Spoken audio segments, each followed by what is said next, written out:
Success! Oh, hi. Glad you're here. I'm glad to be with you. This is part two. It's part two. It was getting too long because I ramble a lot.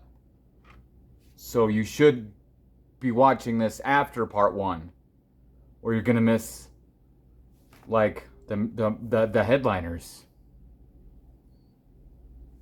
So I'll assume you've seen part one. Wasn't that crazy? All those artists I've seen. Man. Maybe this one's got a thumbnail of like, well, he didn't talk about them. Well, I guess I did in part one.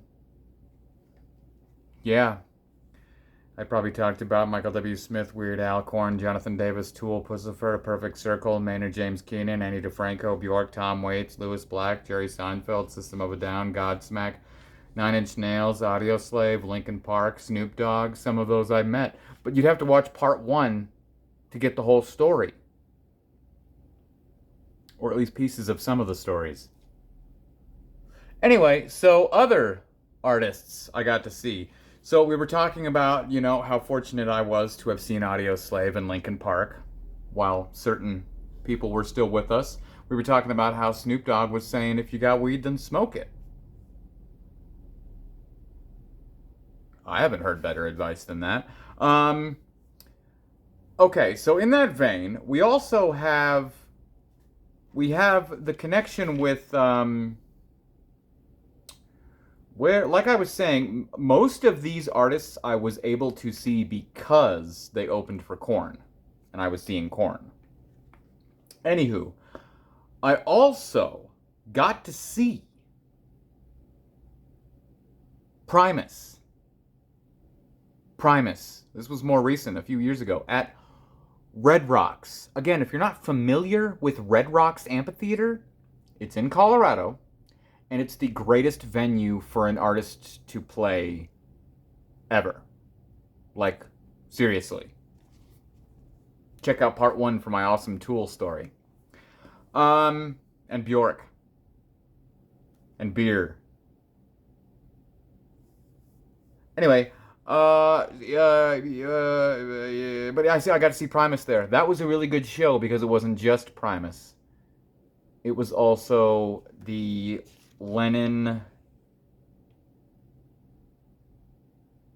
Claypool Lennon Delirium, which is another band that features Les Claypool of Primus and also Mr. Lennon, as in John Lennon's son. Yeah, I got to see them too.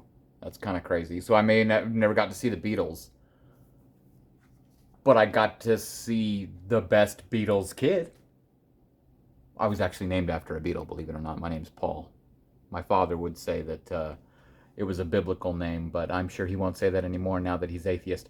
But my mother always preached that I was named after Paul McCartney. Anyway, that's neither here nor there. I got to see Primus at Red Rocks. That was a good time. I took my brother because he was a huge Primus fan, and that was like a gift to him for his birthday or something like that. I don't know. And Primus sucks. If you don't understand that, then you're not a Primus fan. I am a Primus fan, which is why I'm saying Primus sucks.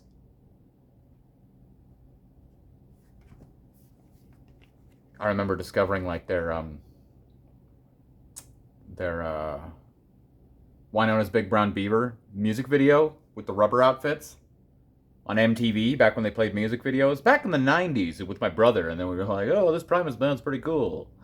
And of course, since then they've done everything from well, at least Les Claypool, everything from Robot Chicken to South Park. But anywho, I remember being at the mall once. I was really little, before I was even a teenager, and I saw a Primus shirt at a store. I was with my mother, and one of the shirts they had was Sailing the Seas of Cheese. And I was like, oh man, that's really cool. And I just started talking about Primus and how cool Primus was. And I was telling my mom, oh, they like I love this one song, Wynonna's Big Brown Beaver. And I was describing to her the song and the lyric, and I had no idea at the time, at that age, what that song was about. But my mother did. And I was very confused when she kept telling me to stop talking about that and stop saying beaver and change the subject. And I was like, what's the problem? It's our national animal in Canada. For a good reason. Anywho, and then my nickname in elementary school was King Mud. My name is Mud. Anyway, I got to see Primus. That was a good time. Saw Linkin Park headline for Korn. Weird way to put it. Okay, my girlfriend at the time was a huge fan, or I never would have seen this group, but I did. I saw them. This must have been early 2000s. Might have been late 90s. Somewhere around there. Wu-Tang. And let me tell you, it's true what they say. Wu-Tang Clan ain't nothing to with, all right? At the time I saw Wu-Tang, it was all of their members, including my main man RZA. I don't know why I did that. RZA's still with us. But RZA's like, he's the best. I mean, come on. He even ended up doing the first ever original music for Quentin Tarantino on Kill Bill. And he's featured in The Dead Don't Die with Chloe Sevigny. The whole group was there except for Old Dirty Bastard. However, when we saw them, Old Dirty Bastard was alive. He was just in prison at the time. So there was a point in the concert where they were, you know, shout out to Old Dirty Bastard, and he's in jail, or he'd be with us, blah, blah, blah, blah, blah. But at least I got to see them with all of them but him, and he was still alive. It was an interesting show. I got a shirt with a microphone and a W Ninja Star slicing it, and it glue in the dark. But I took my girlfriend to that. It was fun. Shout out to Kirsten. Kirsten? Kirsten? No, Kirsten. Her name is Kirsten. She was way out of my league. I'm a very lucky man. Okay, speaking of Red Rocks, I've seen a lot of damn good shows at Red Rocks. One of those Weird Al shows that I mentioned in part 1, having seen Weird Al 13 times, one of those shows was with the Symphony, when he did the Symphony tour. It's called anyway. That was at Red Rocks. So I got to see Weird Al at Red Rocks. That was insane. My first time ever seeing like a whole orchestra, too. Also at Red Rocks, I took both of my brothers because we were both huge fans of the show. I'm so fortunate between all of these, like ODB was still alive. I got to see Chris Cornell. I got to see Chester from Linkin Park. We saw the Trailer Park Boys. They were going on tour with a show. They'd done it a few times, but this is like a big deal. And at the time, it must be out there somewhere. I need to get my hands on that. Because they were filming this show. It was a big deal. It was the very end of this tour. It was the last show of this tour, and it was at Red Rocks. And Red Rocks is a big deal. I don't know if I mentioned that. So yeah, it was a huge deal, and they filmed it. So there's got to be... Whether they've released it by now or not, I haven't checked into it. But that show was amazing. And it was all 3 of the Trailer Park Boys... and also Randy and Leahy. Great show. We were second row. Like, Trailer Park Boys were right there in our face, and so was Randy and Leahy.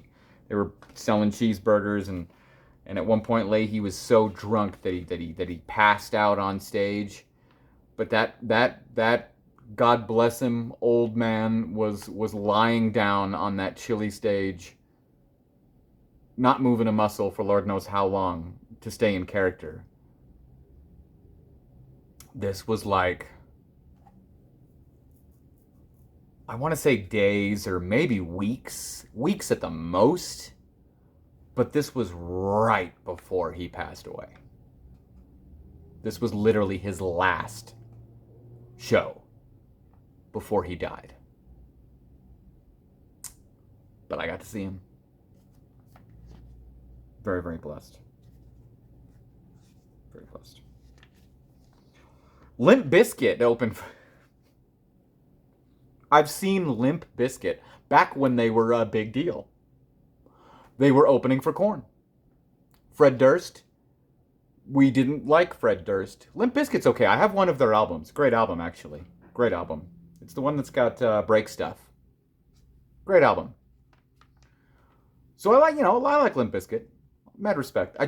We hated Fred Durst for some reason at the time, and he was doing like crowd surfing, like where he was like there was this big plank board, and that's what the crowd was doing, and he was like surfing on it. It was crazy. I'd never seen anything like it. And he came around close to us, and we were giving him the finger. I mean, speaking of, that might lead into something else. But yeah, we got to see Limp Bizkit because they opened for Korn, and then I remember being so upset because there's a particular song on Korn's Follow the Leader album called um what's the song called? I keep drawing blanks. See, this is why I'm doing these, because soon I'm gonna be like, who have I seen live? Well, now I can watch this video and remind myself. The song I'm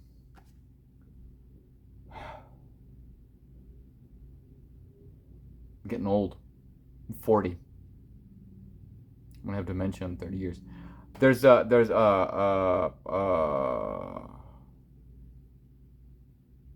Yeah, it's gone. Anyway, on the album Follow the Leader, there's a song that features a duet between Jonathan Davis and Fred Durst. And they're going back and forth, talking smack to each other, saying the most insulting things possible. And I'm like, sweet, now that Limp Bizkit and Korn are at the same show, they're going to do that song. They didn't. I was very upset about that. You're there. Just do it. So for many years after that, I boycotted that song. But it's a great song.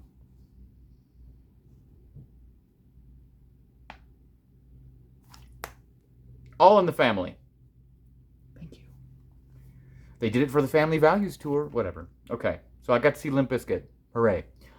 Queens of the Stone Age.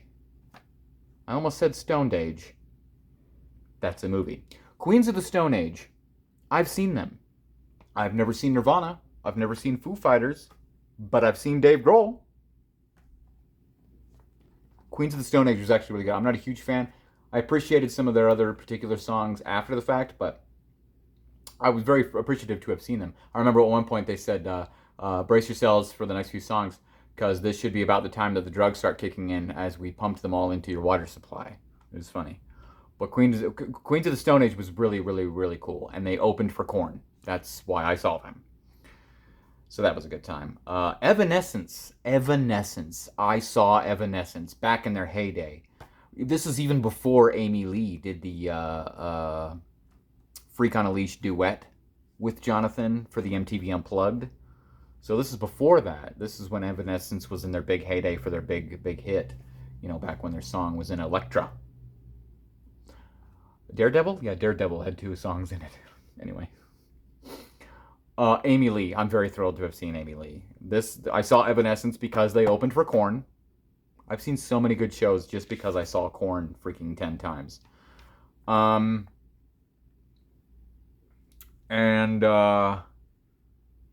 Yeah, it was really cool. Specifically, I remember vividly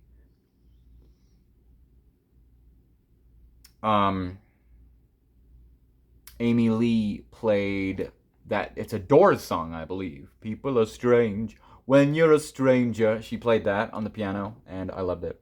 I had it stuck in my head for a long time. Flyleaf. I love Flyleaf, especially their albums featuring Lacey. All 3 of them, 4, 3. They're phenomenal. Flyleaf is phenomenal, absolutely phenomenal. I love Flyleaf. But what was funny about Flyleaf, it was one of those scenarios. They were, once again, spoiler alert, opening for Korn. And they were like the very first to go on, like long before, because there was quite a few bands in that set. This might have been the one with... Actually, yeah, I think it was the one with Snoop Dogg. Yeah, it was Flyleaf, Snoop Dogg, Korn, Linkin Park. How's that for an evening? But Flyleaf was the first one to come on, so it was like right after they opened the deals. So we were like getting our seats when they were playing. So we weren't. My wife at the time and I, we were just do. Oh, who's that? And then all of a sudden we were like, I think I recognize a song or two from them. I think I know this band. I think I've heard their song on the radio before, huh? Yeah.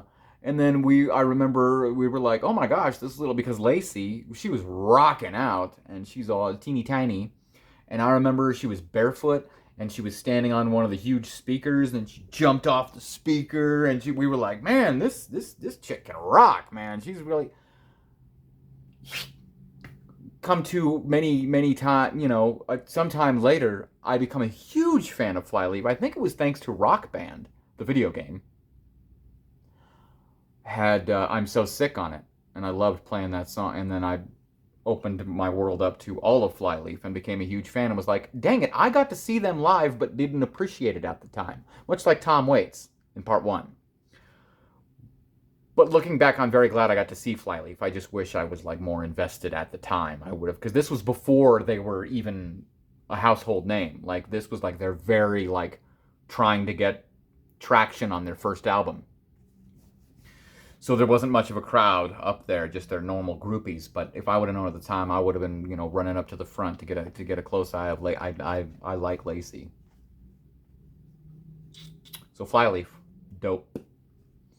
Rob Zombie. Spoiler alert. Can you guess why I saw Rob Zombie? I saw Rob Zombie because he opened for Korn. This was the same show I met Korn. If you would like that full story, please check part 1. So it was Korn and Rob Zombie, and you could buy one or the other with the VIP. You could buy a VIP package and meet Korn, or you could buy a VIP package and meet Rob Zombie. Obviously, I opted to meet Korn. But I also got to see Rob Zombie at that show, and it was hilarious. That guy, because I live in Colorado. So when bands come here, which isn't as often as they will in their younger time, when bands get older, they come here less and less because of the altitude, and it's hard to breathe. I can't tell you how many times I've seen Korn where they take song breaks in between songs so that Jonathan Davis can literally take some puffs off of an oxygen tank. It's exhausting up here because of the altitude. The air is thinner. It's tough and exhausting for artists. So I get it. Lewis Black. That's probably why he hasn't come back in a bit. It's freaking altitude.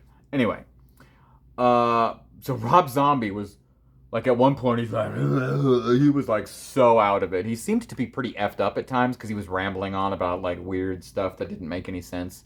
And at one time he yelled at the crowd because everyone went, not me, I'm not like that, but everyone was like just watching on their phones pretty much by recording the whole thing. And he's like, you all don't get engaged with the show. You're just watching on your phones. You should put your phone away. You suck.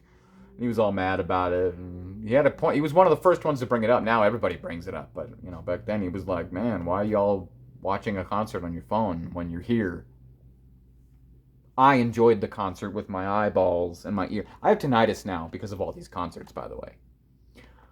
It's probably more because of the loud music I would listen to in my car, but I've been to some loud freaking concerts.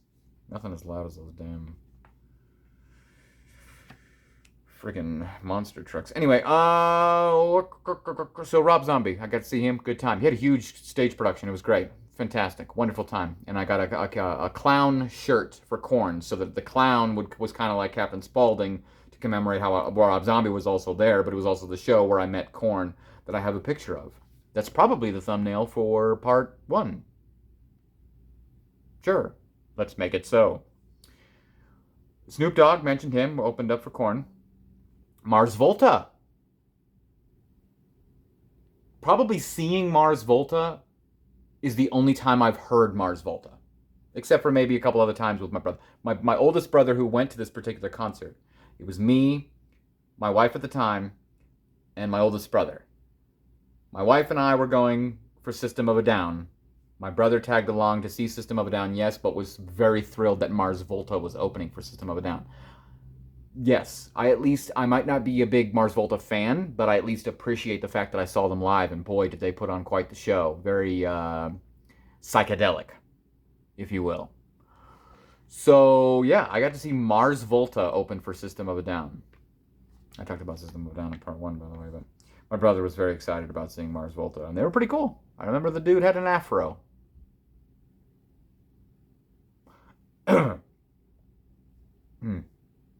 There's some bands that I didn't get a chance to see that I wish I could have.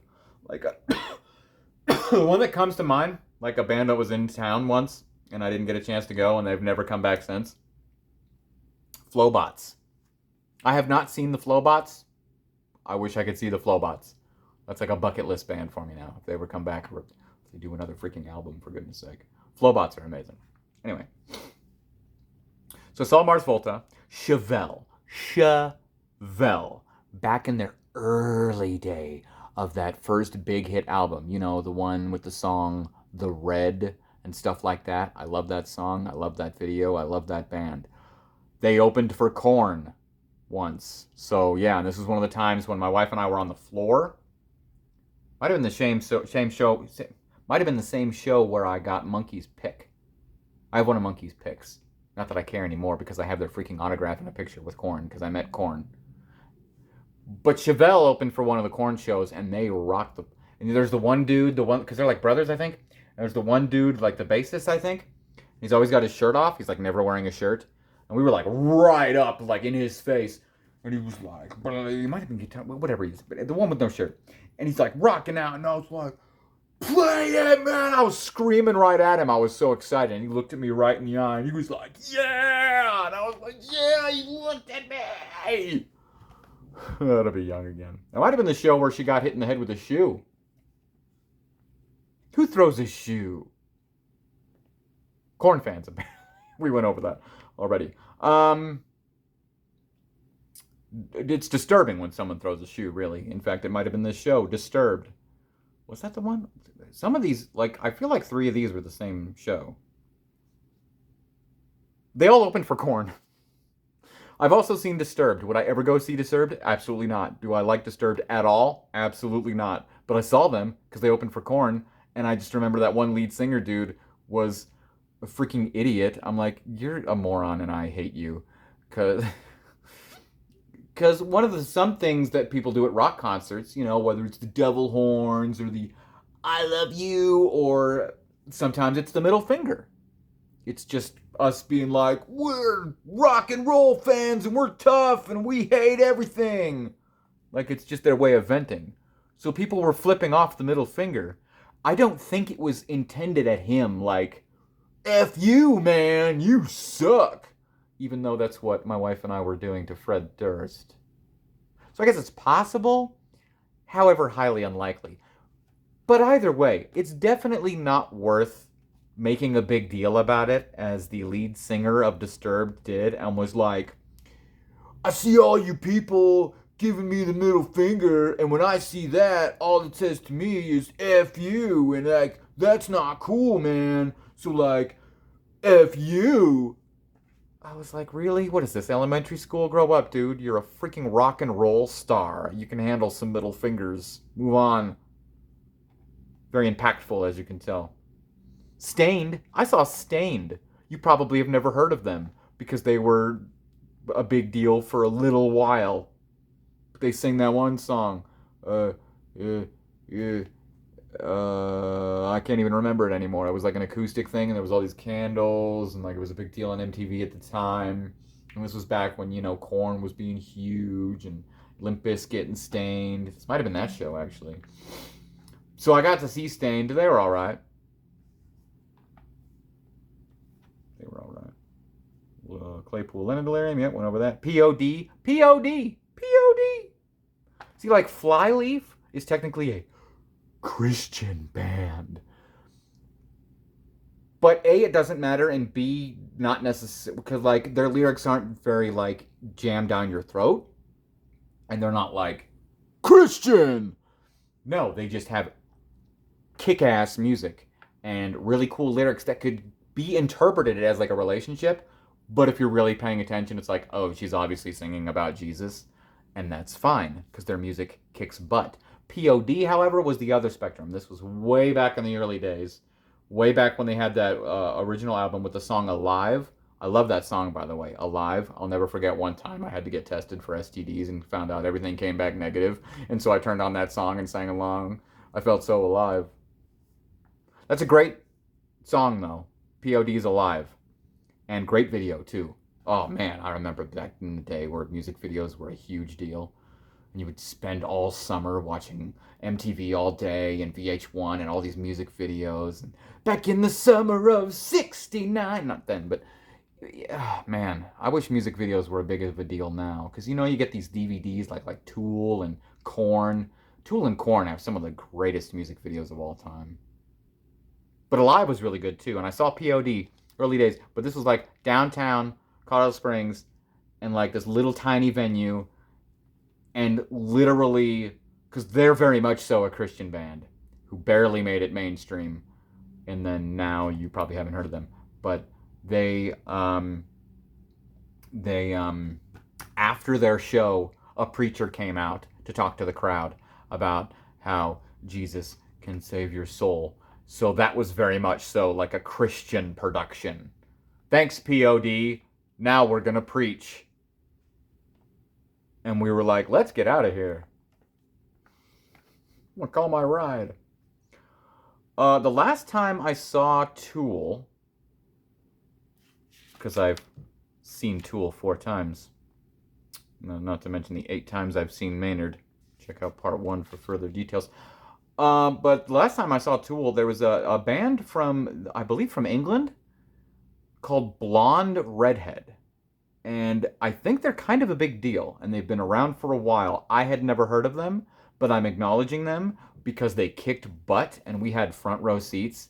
So, but they were like a side stage.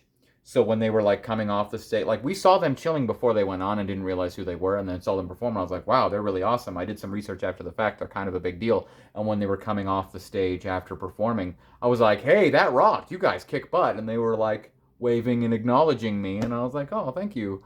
But they were pretty cool. So I have to at least acknowledge that I've seen Blonde Redhead. They're awesome. They put on a good show. I have seen, because of my other brother, not the oldest that I took to Primus, but my middle brother, who is kind of the black sheep of the family. My father, my oldest brother, and I all share the same taste in music, whether it's Tom Waits, Ani DeFranco, Primus, Bjork, what have you.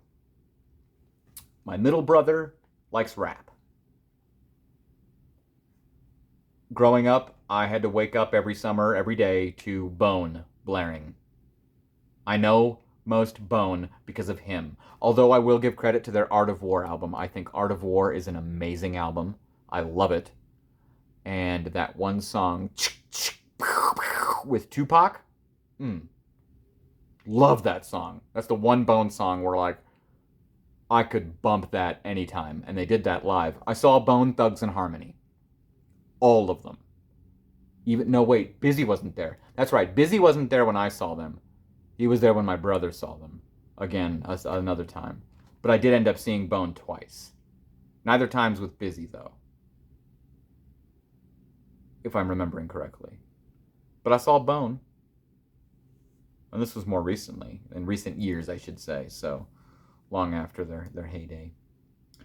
And then the last 2 times I saw Weird Al, I had the pleasure, this was including the time I met him, of seeing Emo Phillips open for him, the comedian. I've known him from things such as UHF or Home Movies. But he's hilarious in everything he does, and he's a hilarious comedian, and I'll never forget his comedy. The first time was the first time. I remember he was on stage when my son blew a bubble with his gum for the first time, and he was very excited about that. But Emo was just so hilarious. At one point, like, he was wearing this long trench coat, and at one point, while he was telling his jokes, he didn't acknowledge it or anything. It wasn't part of a joke. It was just kind of its own joke. He just started taking off his long overcoat and then stuffed it in his pocket. Weird guy. He had a thing with Banana. He said he likes playing chess with old men in the park, but it's hard to find that many old men. He had very, very smart humor. This one girl I took on a date was very upset because I didn't hold her door open for her. I just swam straight to the surface. He was very, very, very smart humor. Very smart humor, where like you'll hear a silent room, and then you'll slowly hear the wave of laughter come over the building as one by one people started to get the joke. Love that. He was so hilarious. Reminds me very much so of why I decided to make this video, because most recently, the most recent thing I saw, last time I saw Weird Al was a year ago, and about exactly a year later, last month, a few weeks ago, at the same place, I got to take my dad and my son, who insisted after seeing one of her specials on Netflix, the animated one. It's amazing. I got to take them both, but especially my dad, this is his favorite comedian, to Tig Notaro at the same venue where I saw Louis Black, where my dad and I saw Jerry Seinfeld. And Tig Notaro was hilarious, much like Emo Phillips. Very smart jokes, some points where you had to wait for the audience to get it. She had no opening act. She literally introduced herself, like you hear her talking from backstage. And first she made this joke where she's like, this is how I do my shows now. I'm doing the whole thing from backstage. But then she eventually introduced herself to come out. And, oh, an amazing, amazing, amazing show. Tig Notaro is so hilarious. So that is the list of all the artists of note, at least, that I've seen. And it's 1, 2, 3, 4, 5, 6, 7, 8, 9, 10, 11, 12, 13, 14...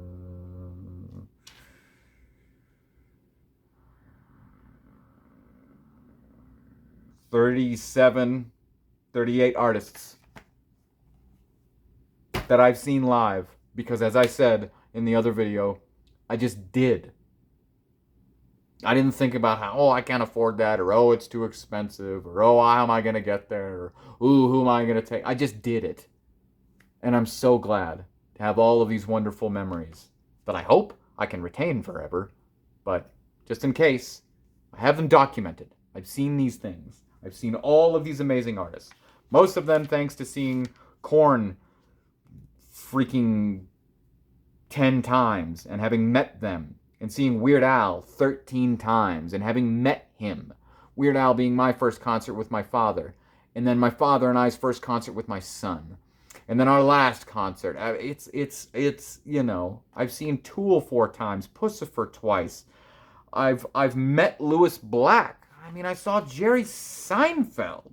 I saw Rest Their Souls, but Leahy from Trailer Park Boys, and Chester from Linkin Park, and Chris Cornell from Audioslave, and Old Dirty Bastard was still alive when I saw Wu-Tang, and Snoop Dogg picked up a joint from the floor and started smoking it with us. It's just, I'm so blessed to have seen all of these artists and to have been to Red Rocks as many times. Like if you could afford it, I would fly from the other side of the planet to see a show at Red Rocks. It really is the best place in the world to see a show.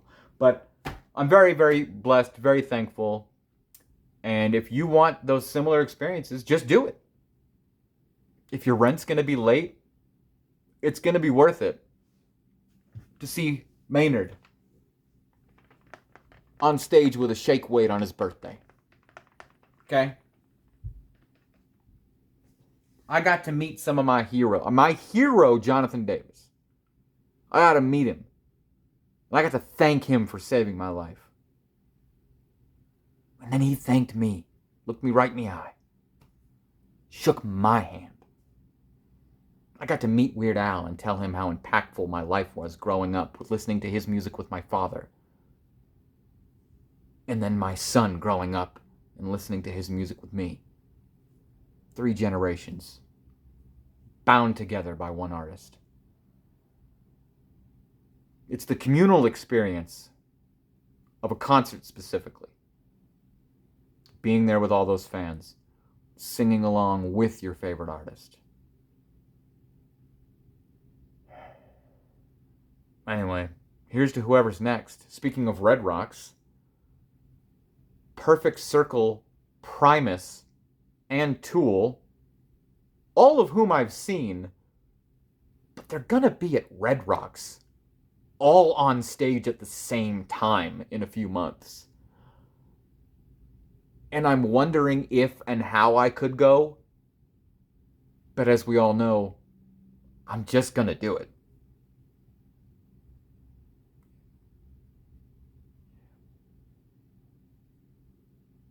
Till next time, I'll be thinking of you. Not like that. Not you, but okie dokie.